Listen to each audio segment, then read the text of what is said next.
This is not the time to be a little hermit. This is not the time to clam up. This is the time to go out there.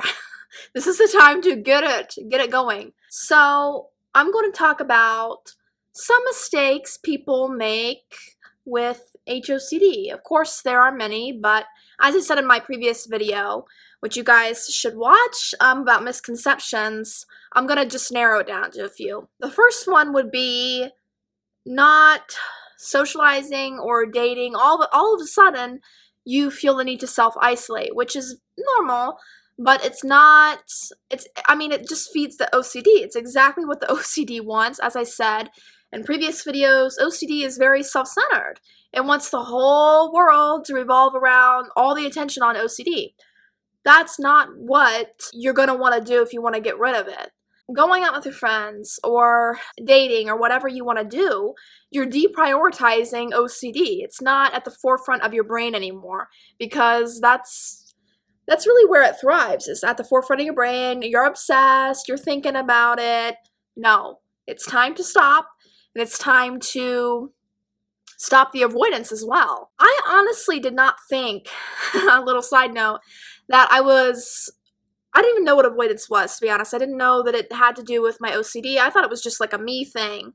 But I would avoid certain interactions with certain people that my OCD would attach to.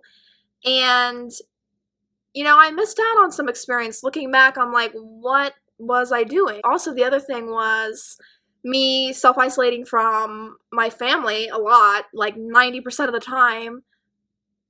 That's just making the whole thing worse. So, no isolating, it's time to get out there. The second mistake is reading into the theme.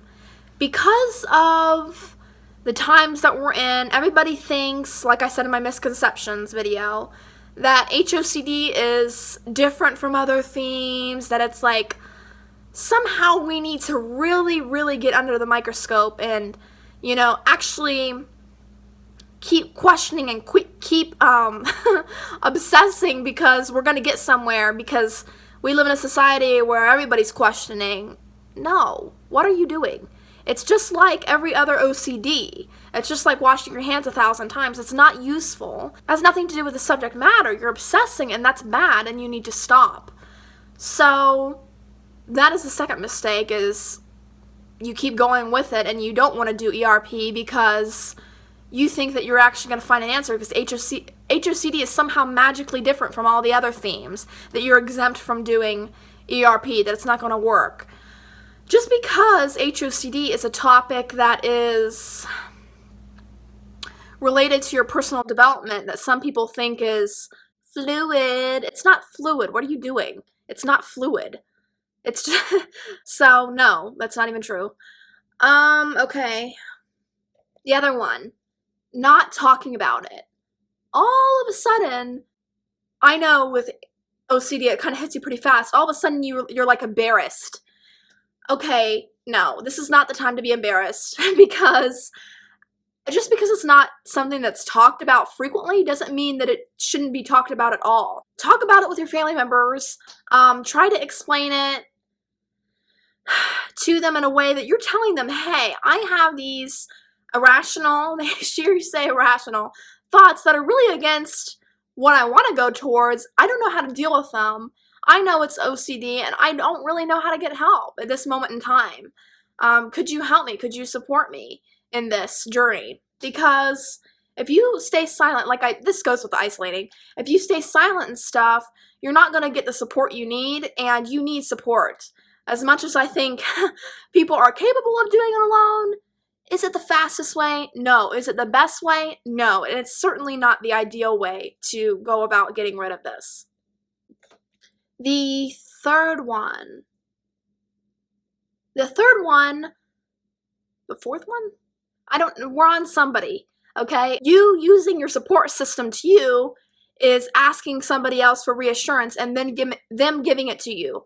That is not support. No.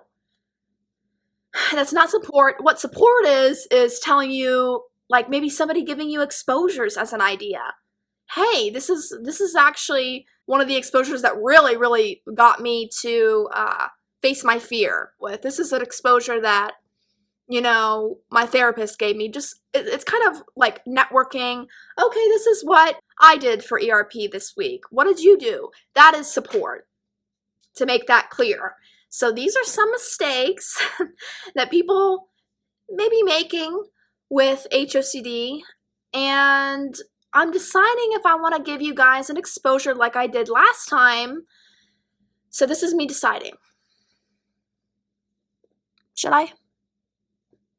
Or should I not? Let's think about it. Okay. Okay, so your exposure that I'm leaving you with, if you don't do this, I honestly think I will be coming after you. Okay, so I challenge you to hang out with the one friend that triggers you, or person, doesn't even have to be a friend, that triggers you the most. And you're gonna spend some time with this person, probably a couple of hours.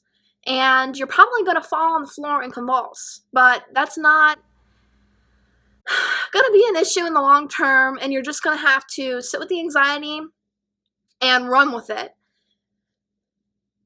And maybe even possibly agree with the thoughts temporarily. So that is the challenge, and come back to me and tell me how it went. If you can't come back to me, don't come back at all. So anyways, I'll see you in the next one,